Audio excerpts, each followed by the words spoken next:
Assalamu alaikum, dear students. In today's lecture, we will discuss about Earth atmosphere. कि earth atmosphere किसे कहते हैं और इसका इम्पोर्टेंस फिर क्या है.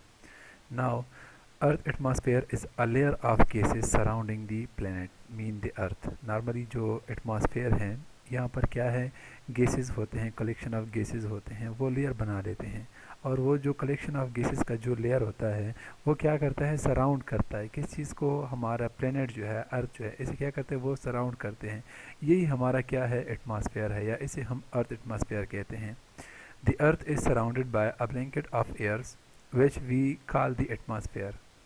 सिंपल डेफिनेशन आप लोग ये भी कर सकते हैं कि जो हमारा एटमॉस्फेयर है, अर्थ एटमॉस्फेयर है, बेसिकली ये क्या है, कलेक्शन ऑफ एयर्स हैं या कलेक्शन ऑफ गैसेस हैं जो एक्ट करते हैं as a blanket that cover the earth surface. ठीक है, इट रीच और 560 kilometre from the surface of the earth. अब अगर हम एटमॉस्फेयर को देख ले तो जो एटमॉस्फेयर है उसका मीन एक्सपेंशन वो कहाँ तक है, up to 560 kilometres from the surface of the earth.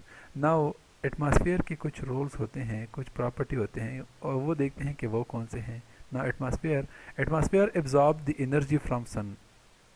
Mainly क्या होता है कि जो हमारा एटमॉस्फेयर है, अर्थ एटमॉस्फेयर है, इसका फर्स्ट रोल ये है कि इसने एनर्जी को एब्जॉर्ब करना है. कहाँ से एब्जॉर्ब करना है, सन से एब्जॉर्ब करना है. सेकंड वन क्या है कि it recycles water and other chemicals. के जो एटमॉस्फेयर हैं यहाँ पर रिसाइकलिंग एक्टिविटीज़ भी होती हैं. किस चीज़ की रिसाइकलिंग होती हैं, वाटर और इसके साथ साथ अदर केमिकल जिस तरह नाइट्रोजन हो गए, तो उनमें भी एटमॉस्फेयर का क्या है, अपना ही रोल है. Third one is atmosphere also protects us from high energy radiation.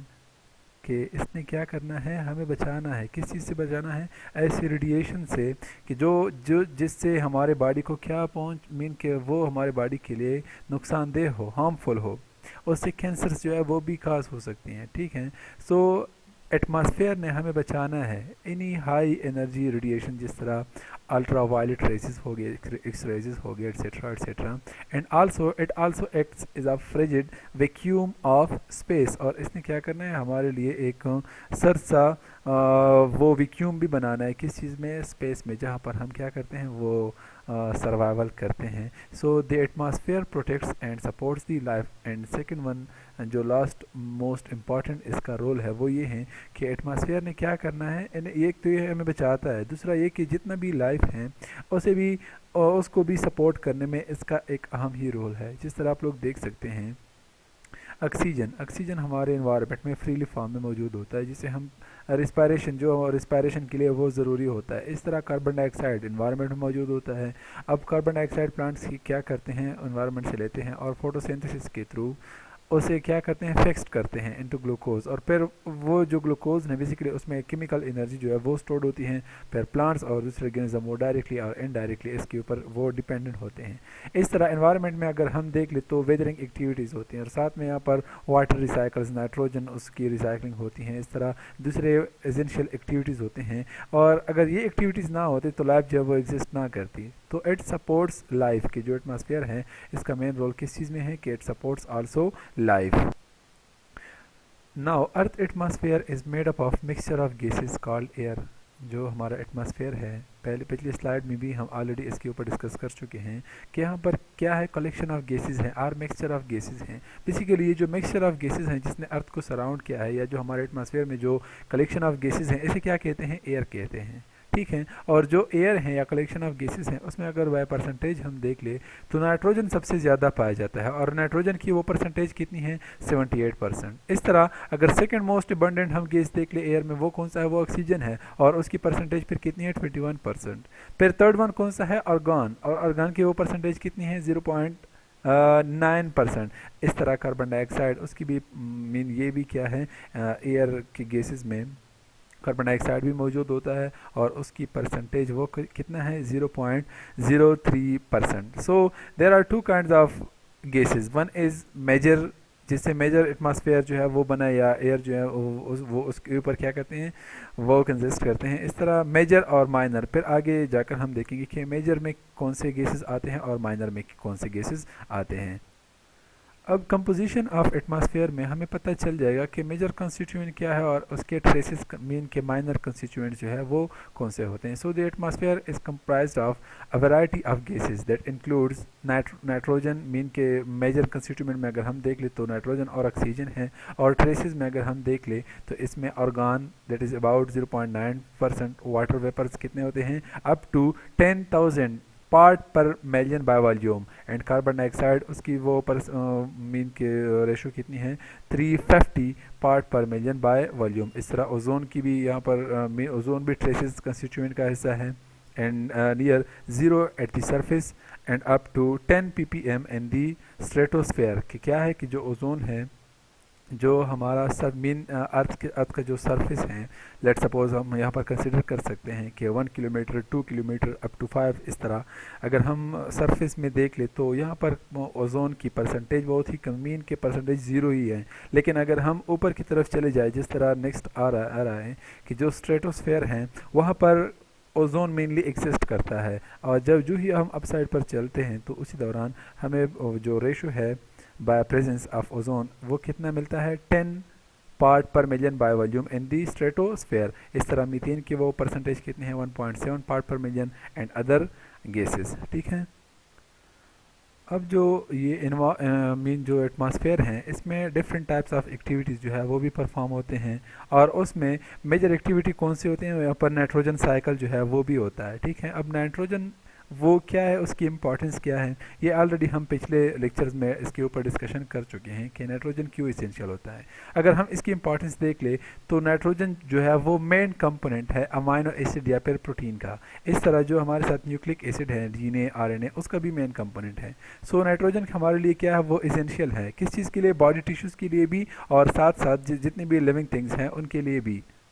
ठीक है. अगर नाइट्रोजन ना होता तो ना ही प्रोटीन होते, ना ही इस तरह न्यूक्लिक एसिड होता, ना ही डीएनए, आरएनए, और इस तरह नाइट्रोजन कंटेनिंग जो भी मीन नाइट्रोजन जो है वो क्या है, वो ज़रूरी है, एसेंशियल है, इसका होना बहुत ही ज़रूरी है.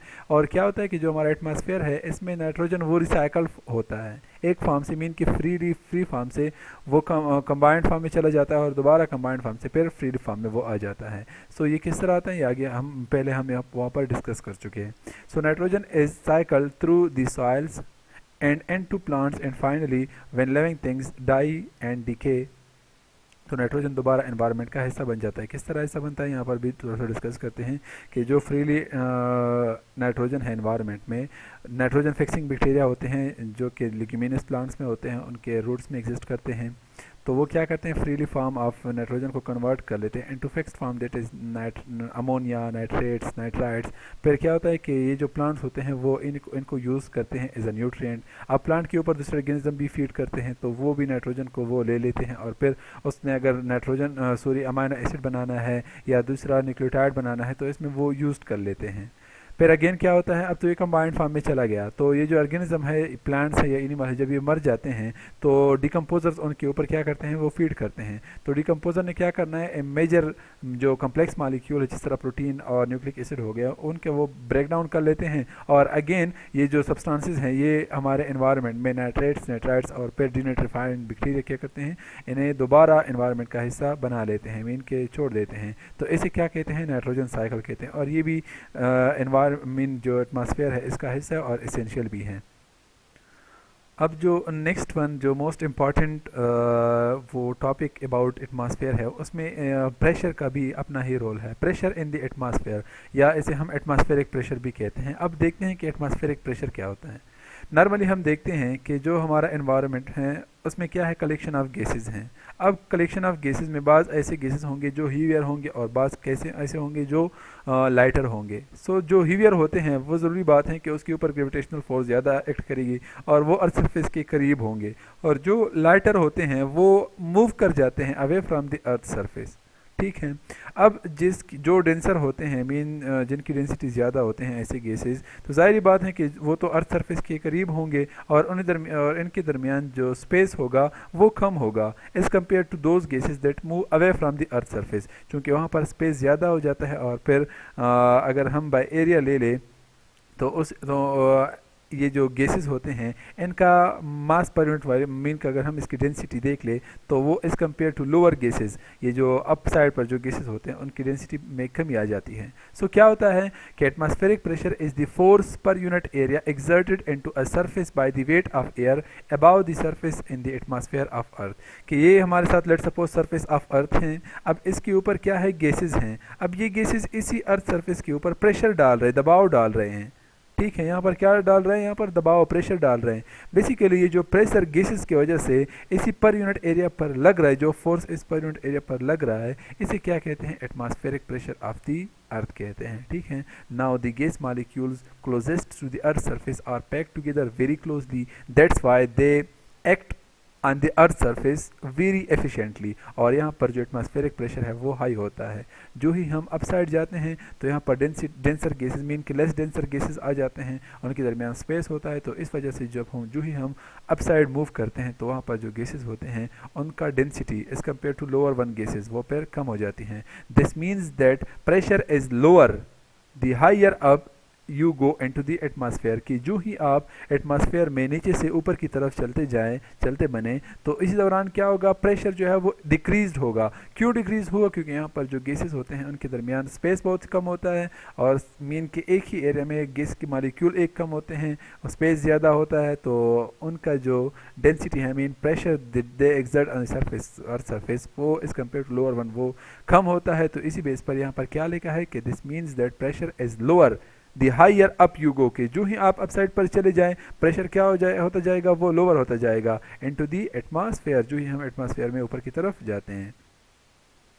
अब हम अगर इसका एग्जांपल देख ले, जो एटमॉस्फेरिक प्रेशर जो प्रेशर गैसेस की वजह से वो अर्थ के ऊपर लगता है या अर्थ सरफेस के ऊपर लगता है, तो अगर हम बाय एग्जांपल देख ले at sea level the weight of the column of air above a person, let suppose ये पर्सन है, इसके ऊपर इस तरह गैसेस जो है वो मौजूद होंगे। अप साइड जो एटमॉस्फेयर है मीन 1 किलोमीटर 2 किलोमीटर इस तरह गैसेस इसके ऊपर जो है वो एग्जिस्ट करते हैं। सो ये जो गैसेस हैं ये इसी पर्सन के ऊपर इतना फोर्स एक्सर्ट करता है कि जिसकी वैल्यू कितनी होती है, नॉर्मली 9800 न्यूटन्स, ठीक है। इतना ये प्रेशर या फोर्स इसके ऊपर एक्सर्ट करता है। और नॉर्मली अगर हम इसको कंपेयर कर ले तो ये कितना अगर हम इसको वेट से कंपेयर कर ले तो ये जो फोर्स इसी पर्सन के ऊपर लग रहा है ये कितना होता है, नॉर्मली 2200 पाउंड्स का। मीन के अगर हम देख ले जो ये वेट है, ये वेट ऑलमोस्ट इक्वल होता है इनटू अ स्मॉल कार, कि मीन कि ये जो पर्सन है इसके ऊपर अभी भी मीन कि जो सी लेवल के ऊपर जो होता है तो उसी टाइम उसके ऊपर कितना प्रेशर वो एक्सर्ट होता है बाय एटमॉस्फेयर, ऑलमोस्ट 9800 न्यूटन्स, जो कि इसी जो ये छोटी गाड़ी है इसके वज़न के बराबर जो है ये इसके ऊपर क्या करता है, प्रेशर एक्सर्ट करता है। This is equal to the weight of a small car. So आप लोग सोच सकते हैं कि जो सी लेवल है वहाँ पर कितना एटमॉस्फेरिक प्रेशर हाई होता है। सो जो ही हम सी लेवल से अप साइड पर चले जाए मीन के अल्टीट्यूड पर चलते जाए तो वहाँ पर चूँकि डेंसर गैसेस मीन गैसेस में वो स्पेस ज़्यादा आ जाता है, तो उस वजह से वो फिर उतना फोर्स एक्सर्ट नहीं करता जितना यहाँ पर प्रेशर जो है वो एक्सर्ट होता है। क्लियर है। अब जो नेक्स्ट वन जो most important discussion about pressure है वो ये है कि प्रेशर चेंजेस विद एल्टीट्यूड, कि जो ही हम अर्थ सरफेस से ऊपर की तरफ चलते हैं मीन्स सी लेवल जो है इससे हम ऊंचाई की तरफ चलते हैं तो होता क्या है कि यहाँ पर प्रेशर जो है उसमें वेरिएशन आते हैं, चेंजेस आते हैं। प्रेशर में नॉर्मली कमी आती है, क्यों आती है वो यहाँ पर देखते हैं। Pressure very smoothly from the earth surface to the top of the mesosphere, कि मीन के जो ही हम अर्थ सरफेस से टॉप ऑफ द मेजोस्फेयर यहाँ मीन के हम इस तरह चलते बने तो क्या होगा कि यहाँ पर प्रेशर जो है जो ही हम अप साइड मूव करेंगे तो प्रेशर जो एटमॉस्फेरिक प्रेशर होगा उसमें कमी आएगी। क्यों आएगी वो यहाँ पर देखते हैं। ये गैसेस जो हैं जो अर्थ सरफेस के करीब होते हैं तो इनके दरमियान स्पेस बहुत ही कम होता है। मीन के अगर हम यहाँ पर 1 मीटर एरिया ले ले, 1 मीटर स्क्वायर एरिया, और उसका वज़न कर ले, मीन उससे जो फोर्स इसके ऊपर वो एग्जर्ट मीन इससे फोर्स जो है वो तो इसके ऊपर एग्जर्ट होगा। तो सेम हमने क्या करना है, अप साइड पर भी इस तरह 1 मीटर स्क्वायर एरिया जो है वो लेना है और वहाँ पर कलेक्शन ऑफ गैसेस होंगी, ज़रूरी बात है। तो अगर हम इन दोनों का प्रेशर आपस में कंपेयर कर ले तो सबसे ज़्यादा प्रेशर वो जो निचले यहाँ से हमने जो गैसेस कलेक्ट किए थे 1 मीटर स्क्वायर एरिया में, तो वो उससे जो प्रेशर इसी अर्थ सरफेस के ऊपर लगेगा वो बहुत ज़्यादा होगा as compared to this one. So that's why जो प्रेशर है वो क्या होता है अर्थ सरफेस में, अर्थ सरफेस से जो ही हम ऊंचाई की तरफ जाते हैं तो प्रेशर में चेंजेस आते हैं, डिक्रीज होता जाता है। जिस तरह यहाँ पर ये जो प्रेशर है वो 200 मिलीबार, 400 मिलीबार, 600, इस तरह 800 और 1000 मिलीबार इस पे जो है वो दिखाया गया है। और साथ में ये क्या है, डिस्टेंस है कि हम क्या कर रहे हैं, सी लेवल से हम ऊंचाई की तरफ जा रहे हैं 4 किलोमीटर, 8 किलोमीटर, इस तरह हम ऊंचाई की तरफ जा रहे हैं। सो ये जो कर्व हैं वो इस साइड पर आ रहा है, मीन के 1000 ये हायर वैल्यू है मिलीबार, जिस तरह 1 एटमॉस्फेरिक प्रेशर। सो इस तरह ये जो प्रेशर है वो डिक्रीज होता जा रहा है। 0.8 यहाँ पर कंपेयर कर सकते हैं कि 0.8 एटमॉस्फेरिक प्रेशर, 0.6, 0.4, 0.2। सो इस तरह ये क्या होता जा रहा है, डिक्रीज होता जा रहा है। जो ही हम यहाँ से ऊंचाई की तरफ मूव करेंगे तो यहाँ पर प्रेशर बहुत ही कम आए। क्यों है, क्योंकि यहाँ पर मोस्टली लाइटर गैसेस या गैसेस के दरमियान स्पेस कम होता है और ज़्यादा होता है और उसी बेस पर उनका फिर प्रेशर ज़्यादा नहीं होता। सो इस वजह से प्रेशर जो है इट चेंजेस विद एल्टीट्यूड। अब जो एटमॉस्फेरिक प्रेशर है इसको हम नॉर्मली मेजर करते हैं थ्रू अ डिवाइस और थ्रू एन इंस्ट्रूमेंट, जिसे हम क्या कहते हैं, बैरोमीटर कहते हैं। So barometer is an instrument that measure atmospheric pressure. So किस तरह इसमें इसकी मेजरमेंट होती है, सो ये आप लोग देख रहे हैं जो वर्टिकल में दिखाया गया है। यहाँ पर क्या होते हैं, वो नंबर्स होते हैं 1, 2, 3 इस तरह नंबर्स होते हैं और इसका जो ये पॉट है इसमें मर्करी जो है वो मौजूद होती हैं। सो एयर कलेक्शन ऑफ गैसेस जो है वो इसके ऊपर इस तरह प्रेशर एक्सर्ट करेगा और उस वजह से जो मर्करी है वो इसी जो वर्टिकल इंस्ट्रूमेंट है इसमें वो अप साइड क्या करते हैं, वो मूव करते हैं और उससे जो ही जिस नंबर के साथ मर्करी वहाँ तक आ जाती है तब हमें पता चल जाता है कि एटमॉस्फेरिक प्रेशर कितना है। ठीक है। सो इस जो डिवाइस है इस डिवाइस को क्या कहते हैं, बैरोमीटर। चूंकि long ago mercury barometer were use since mercury is a poisonous liquid, so barometer is replaced by a most advanced type of measuring apparatus that measure atmospheric pressure and named as aneroid barometer that are used today। क्यों इसको use में लाया गया है, क्योंकि जो mercury है वो तो पॉइजनस लिक्विड है, तो इस वजह से इसको रिप्लेस्ड किया गया through a modern device that is aneroid barometer. और इसके थ्रू हम आजकल प्रेशर जो है वो अच्छी तरह से वो डिटेक्ट मीन के मेयर कर सकते हैं कि कितना एटमॉस्फेरिक प्रेशर है एटमॉस्फेरिक प्रेशर का। नाउ लेयर्स ऑफ एटमॉस्फेयर, हमारा जो टॉपिक है वो मेनली इस चीज़ के ऊपर है कि एटमॉस्फेयर क्या है और एटमॉस्फेयर के कितने लेयर्स होते हैं।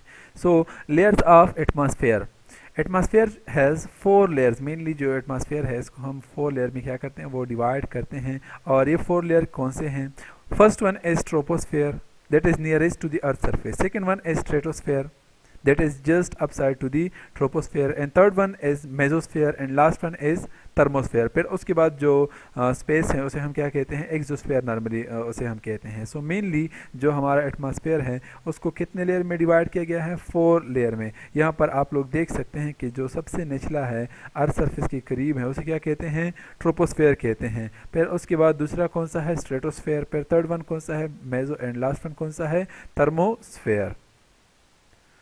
Now first layer of troposphere of atmosphere that is troposphere. अब हमने इसके ऊपर डिस्कशन करनी है कि ये जो लेयर्स हैं इसमें होता क्या है, ठीक है, और ये इसकी ऊंचाई कितनी है, मीन इसके लेंथ कितना है।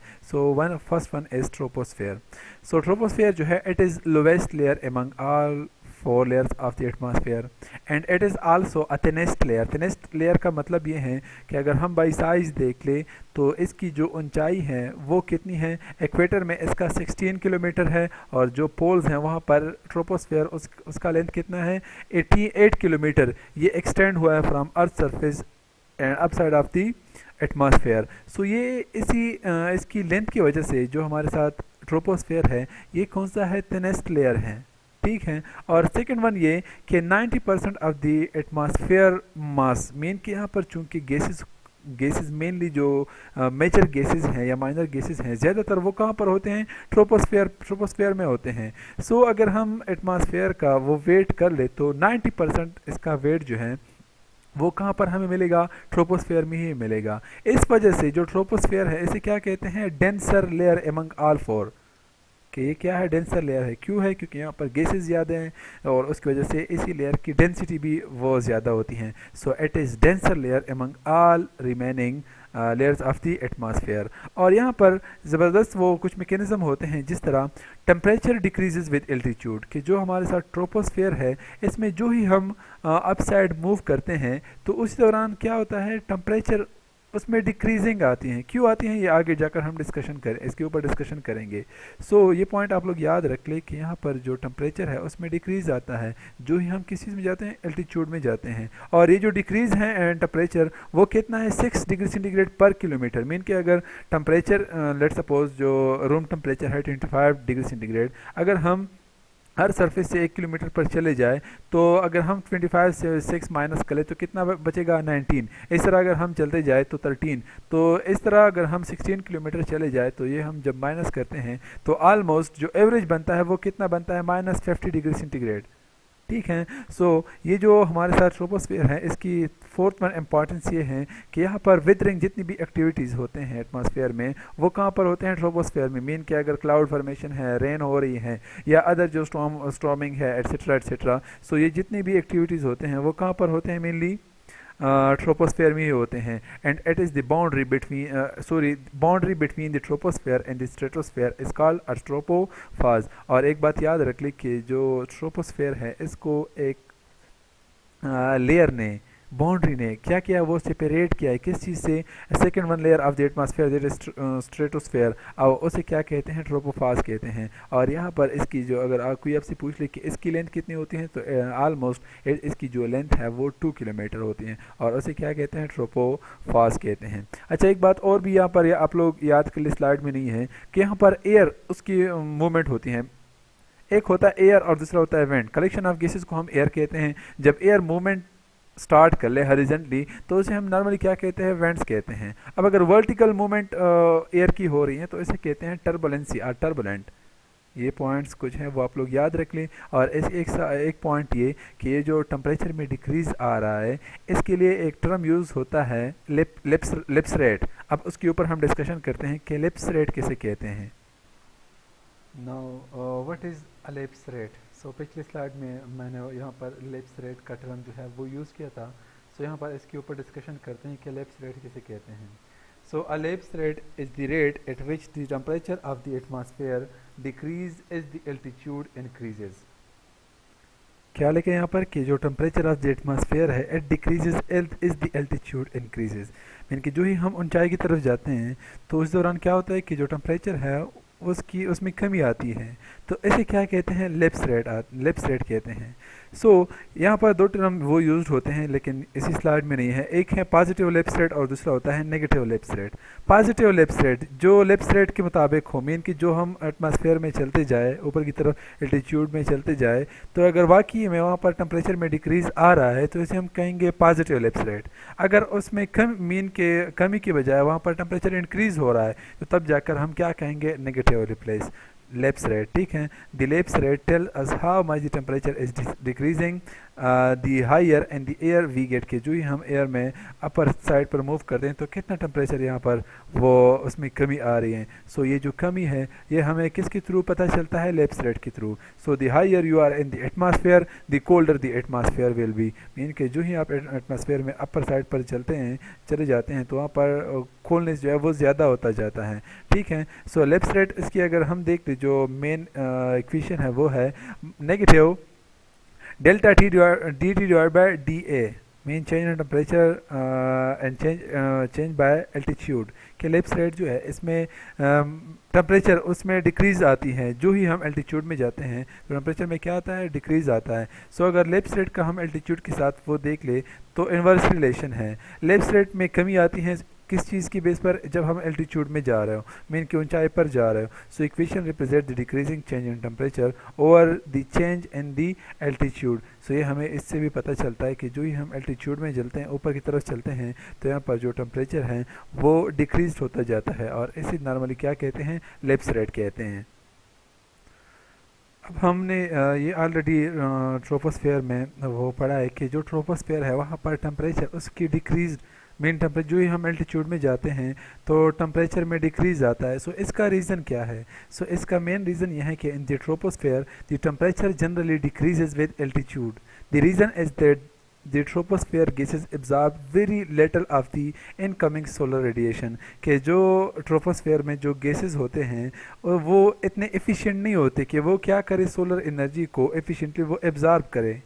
तो चूंकि इनमें ये सलाहियत नहीं है तो वहाँ पर गैसेस जो है वो heat energy mean light energy या सनलाइट की जो एनर्जी है वो ज़्यादा एब्जॉर्ब नहीं करेगी। तो फिर भी जो ट्रोपोस्फेयर है उसका टेम्परेचर वो बढ़ता है नीचे। अगर हम देख ले तो ये क्यों बढ़ता है? Instead the ground absorb this radiation and then heats the tropospheric air. कि जो ग्राउंड है वो क्या करता है, डायरेक्टली सन रेजेस जब वहाँ पर उसके ऊपर फॉल होते हैं तो वो एब्जॉर्ब करते हैं, तो heat up ground heat up हो जाता है। और जब ये हीट जो है इसी ग्राउंड सरफेस से through conduction and convection atmosphere में एंटर हो जाता है, तो इसी वजह से ट्रोपोस्फेरिक एयर जो है वो फिर हीट अप हो जाता है। सो मेनली जो हीट यहाँ पर मेन ट्रोपोस्फेयर में हमें फील होता है वो किस बेस पर, क्योंकि जो ग्राउंड है वो हीट को एब्जॉर्ब करते हैं और फिर कंडक्शन एंड कन्वेक्शन के थ्रू ट्रोपोस्फेरिक एयर में वो रिलीज कर देते हैं। अब इसके बाद second layer of the atmosphere है जिसे हम क्या कहते हैं, स्ट्रेटोस्फेयर कहते हैं। अगर हम देखें तो जो स्ट्रेटोस्फेयर हैं वो just upside of the troposphere वो एग्जिस्ट करती हैं। जो ट्रोपोफाज है उसके अपसाइड पर स्ट्रेटोस्फेयर जो है वो होती हैं। So it extends from 10 kilometre to 50 kilometre above the ground. ये इसका लेंथ है। सेकेंड वन क्या है कि ये लेस डेंस होता है, मीन कि यहाँ पर गैसेस कम होते हैं और साथ में वाटर वेपर जो है उसकी भी कमी होती है। So it is less denser then troposphere. और थर्ड वन ये है कि जो हमारे साथ स्ट्रेटोस्फेयर हैं यहाँ पर टेम्परेचर इंक्रीज्ड विद एल्टीट्यूड। कि जो ही हम ऊपर की तरफ चलते जाए तो एल्टीट्यूड के साथ यहाँ पर नेगेटिव लिप्स रेट होता है, मीन कि टेम्परेचर एल्टीट्यूड के साथ इंक्रीज्ड होता है। क्यों होता है वो हम देखेंगे। ओजोन लेयर उसका एक रीज़न है। नेक्स्ट स्लाइड में इसके ऊपर इंशाल्लाह डिस्कशन करेंगे कि जो टेम्परेचर है उसमें इंक्रीजमेंट क्यों होती है। And also almost no weathering occur there. कि ये जो हमारे साथ स्ट्रेटोस्फेयर है यहाँ पर कोई वेदरिंग एक्टिविटी नहीं होती, मेनली वो ट्रोपोस्फेयर में ही होती हैं। And it contain high level of ozone, that's why it is also called ozonosphere. क्योंकि यहाँ पर ओजोन का लेयर होता है। अब ओजोन का जो लेयर है उसने क्या करना है वो इंशाल्लाह इसके ऊपर आगे बात डिस्कशन करेंगे कि ओजोन ने हमें अल्ट्रा वायलेट रेडिएशन से जो है वो बचाना है, वो उन्हें रिफ्लेक्ट करते हैं। ठीक है। सो मेनली जो स्ट्रेटोस्फेयर है it contain high level of ozone, that's why it's called ozone layer और ozonosphere. And at upper boundary mean की जो स्ट्रेटोस्फेयर है अगर हम इसकी अपर बाउंड्री देख ले 2 किलोमीटर का, उसे हम क्या कहते हैं, स्ट्रेटोपाज। और स्ट्रेटोपाज ने स्ट्रेटोस्फेयर को फिर मेसोस्फेयर से क्या किया है, वो सेपरेट किया है। अब क्वेश्चन ये अराइज होता है कि why temperature increases in stratosphere. के स्ट्रेटोस्फेयर में टेम्परेचर वो क्यों इंक्रीज होता है। सो इसका आंसर ये है कि temperature in the stratosphere rises with increasing altitude because the ozone layer absorbs the greater part of the solar ultraviolet radiation। कि क्या जो मीन स्ट्रेटोस्फेयर में जिसे हम ओजोनोस्फेयर कहते हैं, क्योंकि वहाँ पर ओजोन का लेयर होता है। अब ओजोन क्या करता है, it absorb the greater part of the solar ultraviolet radiation, that's why ये जो स्ट्रेटोस्फेयर होता है ये हीट अप, मीन के यहाँ पर टेम्परेचर वो बाय एल्टीट्यूड अगर हम चलते जाए तो वहाँ पर टेम्परेचर क्या होता जाएगा, वो इंक्रीज होता जाएगा। क्यों? क्योंकि यहाँ पर ओजोन लेयर ने सोलर रेडिएशन को मेनली क्या करना है, वो एब्जॉर्ब करना है। दैट्स वाई स्ट्रेटोस्फेयर में टेम्परेचर जो है वो हाई हो जाता है, यहाँ पर नेगेटिव लिप्स रेड होता है। And also the ozone layer is an absorbing agent that protects life on earth.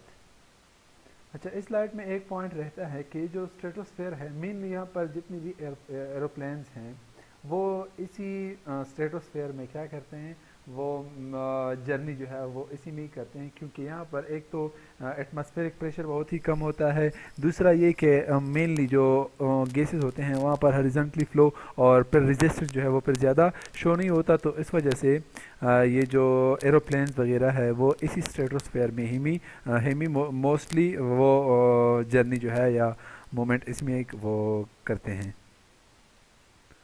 Now third layer of the atmosphere that is mesosphere. अब अगर हम मेसोस्फेयर देख ले, it extends to almost 80 kilometre high, इसका length हो गया। Third second one is gases are less dense, यहाँ पर गैसेस जो हैं मोस्टली होते हैं लेकिन बहुत ही कम होते हैं। थर्ड वन ये कि temperature decreases as altitude increases.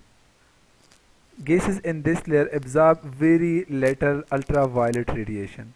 That's why the temperature of this layer, that is mesosphere, it decreases as we go through altitude. ठीक है, क्योंकि यहाँ पर जो गैसेस होते हैं, चूँकि मेनली यहाँ पर अगर कार्बन डाइऑक्साइड हम देख ले, या H2 वापर वेपर्स देख ले, या जिस तरह मीथेन हो गया या ओजोन, तो इसकी कमी होती है। सो ये गैसेस मेनली वो हीट एब्जॉर्बिंग गैसेस हैं।